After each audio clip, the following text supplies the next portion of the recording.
আমরা আজকে আছি গৌসে জামান হাফেজ কারি আল্লামা সৈয়দ তৈয়ব শাহ রহমতুল্লাহ আলাইহির বার্ষিক উরুস শরীফের মধ্যে এখানে এসে আমরা দেখতে পেলাম জামিয়ার ময়দান বিভিন্ন দূর দূরান্ত থেকে আগত ভক্তবিন্দুদের মিলন মেলায় মুখরিত হয়ে গেল।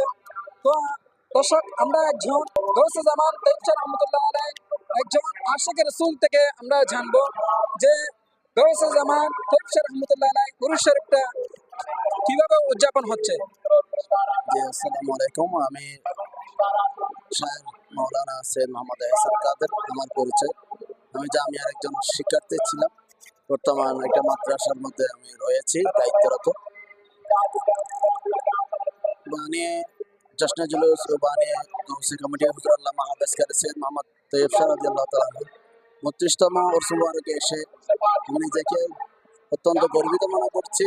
হুজুর কেবলার এতগুলো অবদান যারা জানে, যারা চিনে মানে, জশ্নে জুলুসের মাধ্যমে নবী প্রেমিকদের ঢল নামে।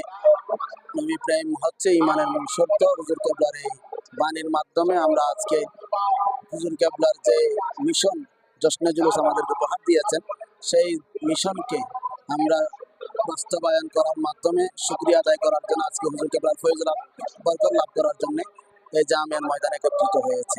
অসংখ্য ধন্যবাদ আমাদের চিড়িদি টিভি 24 এর সাথে থাকার জন্য। জায়গার মধ্যে উরুস শরীফ দেখেন, এই উরুস শরীফে আপনার চোখে কিরকম লাগতেছে, আপনার ধারণা কিরকম হচ্ছে উরুস শরীফ? আসার পথে দিয়ে আলহামদুলিল্লাহ এখানে এসে আমার যে শান্তি লাভ করতে ইসলাম লাভ করতেছি আলহামদুলিল্লাহ। এক্ষেত্রে দিয়ে যে এখানে ভিন্ন, আমরা অনেকে উরুস দেখি, আমরা অনেকে কিছু দেখি, কিন্তু এখানে এসে জীবন নিজের জীবনটা পাল্টিয়ে দেয়। এখানে যে আজকে আমরা হুজুরের কেবলা বিশেষ করে প্রতিষ্ঠিত যে আমরা সে সুন্নিয়তকে পেয়েছি। আজকে এই নূর কিস্তি বাগান যদি না আসতো আমরা আজকে সুন্নিয়ত পেতাম না, কিন্তু চট্টগ্রামের মধ্যে আলহামদুলিল্লাহ এখন আমরা 90% সুন্নিয়ত। আজকে হুজুর কেবলা আমাদের প্রতিষ্ঠা দিয়েছে বিদায় আজকে আমরা এই প্রতিষ্ঠা পেয়েছি আলহামদুলিল্লাহ, সুন্নিয়তকে আমরা পেয়েছি। আজকে অনুষ্ঠিত হচ্ছে হাফেজ কারি আল্লামা সৈয়দ তৈয়ব শাহ রহমতুল্লাহ আলাইহির বার্ষিক উরুস শরীফ। তো আপনি এই উরুস শরীফে এসে কি দেখতে পেলেন? বিভিন্ন উরুস শরীফের মধ্যে যান, দরবারের মধ্যে যান, উরুস শরীফের মধ্যে যান, সেই উরুস শরীফ আর এই উরুস শরীফ আপনি আপনার মধ্যে কতটুকু পার্থক্য হচ্ছে সে সম্পর্কে একটু দর্শককে বলবেন। ধন্যবাদ আপনাকে। আসলে এখানে এসে যেটা দেখতে পেলাম, সকাল থেকেই দেখতে পেলাম আলমগীর হানাকা শরীফের মধ্যে খতমে কোরআন, খতমে সহিহ বুখারী শরীফ, খতমে মজমুয়ে সালাওয়াতে রসুল এবং খতমে গাউসিয়া, মিলাদ, কিয়াম, মুনাজাত, এভাবে ওখানে প্রাথমিকভাবে প্রথম অধিবেশন ওখানে শেষ হয়।